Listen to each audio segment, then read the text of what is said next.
Hello guys, hello fire sign, hello Leo RC Darius. Welcome dito sa aking channel, Kapalaran 888.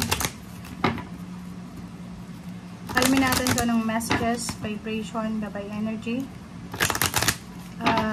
na para sa'yo. So, general reading siya, daily tarot reading. So, I hope na makuha mo yung energy.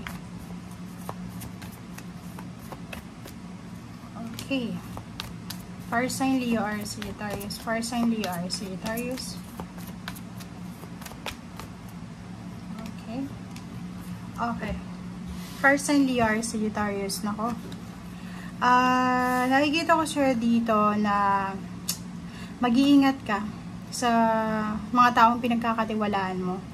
Kasi meron dito, like for example, may courthouse ba? Parang may kasong kinakaharap or pwedeng merong mga paperworks, documents na kailangan na ayusin. Ingat-ingat ka sa mga taong pwedeng pagkatiwalaan mo, mga contract signing or ganito ganyan. Basta may involved na documents bago mo siya pirmahan, bago mo siya ipas, kailangan mo basahin ng maigi. Basahin mo ng maayos para maintindihan mo kung ano yung sinasabi doon. Okay? So, sinasabi ng bara sa'yo dito, ingat-ingat ka dahil pwedeng today makatagpo ka ng mga taong posibleng hindi mabuting tao.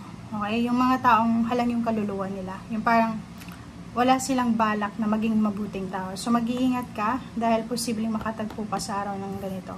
And eto, may mga pagtatrador or meron ditong mga panlilinlang, scamming, parang ganun.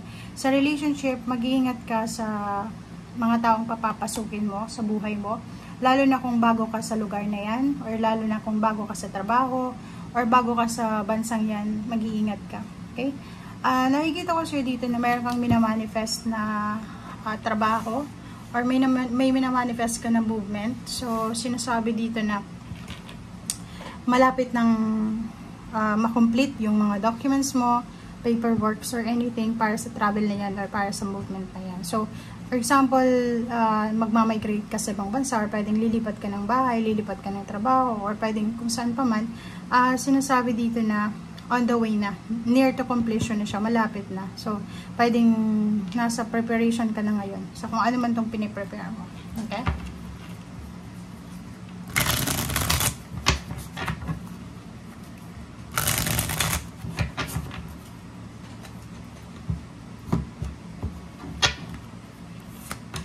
Okay.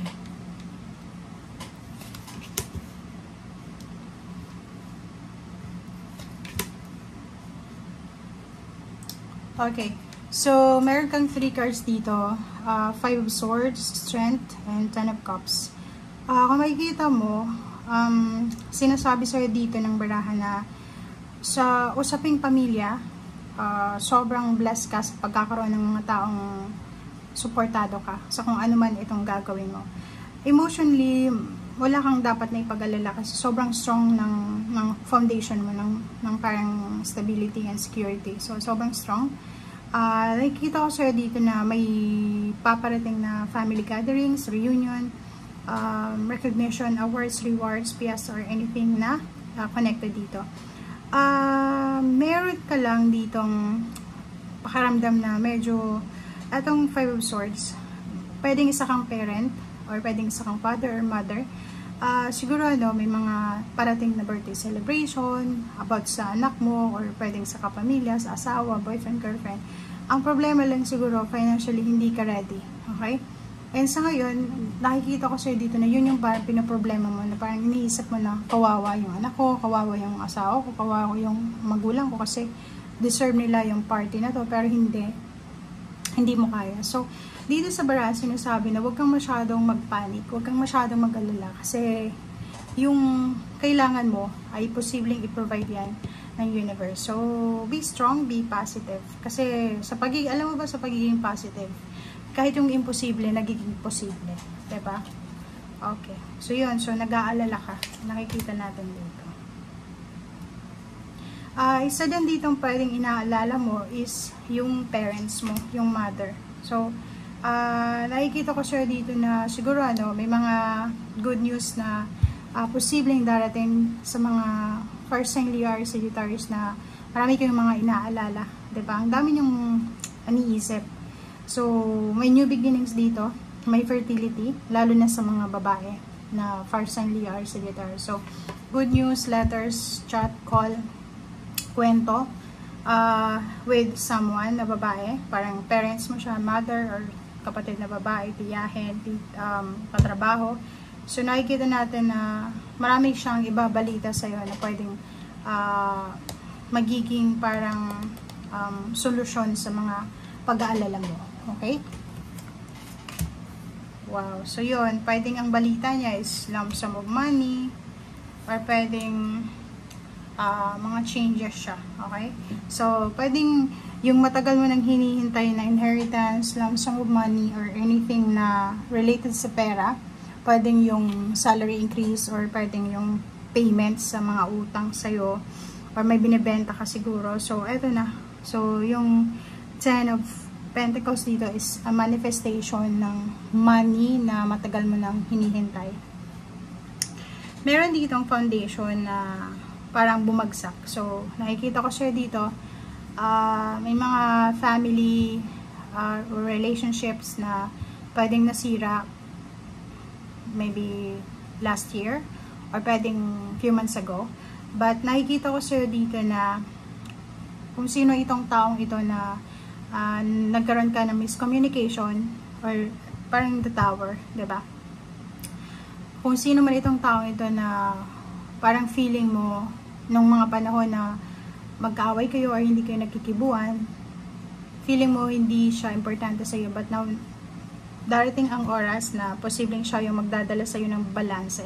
Pwedeng siya yung mag-share ng kanyang resources or pwedeng siya yung mag-offer sa'yo ng lump sum of money para sa mga expenses mo or pwedeng siya yung makakatulong sa'yo sa mga duties and responsibilities mo, lalo na sa usaping financial or tangible or material na bagay. Okay? So, balanse, may parating na pera, meron din na lalabas. So, ganun talagang buhay. Makakatanggap ka ng sweldo, lalabas yung sweldo. Parang ganun lang. Diba? Gagastos ka, may mga bilis kang kailangan bayaran. So, normal lang sa human being yan. Okay? And sa ilalim niya is 2 of Cups. So, nakikita ko sa'yo dito na huwag kang masyadong ma-stress regarding sa relationship kasi if nasa long distance relationship ka, secured yung relationship mo.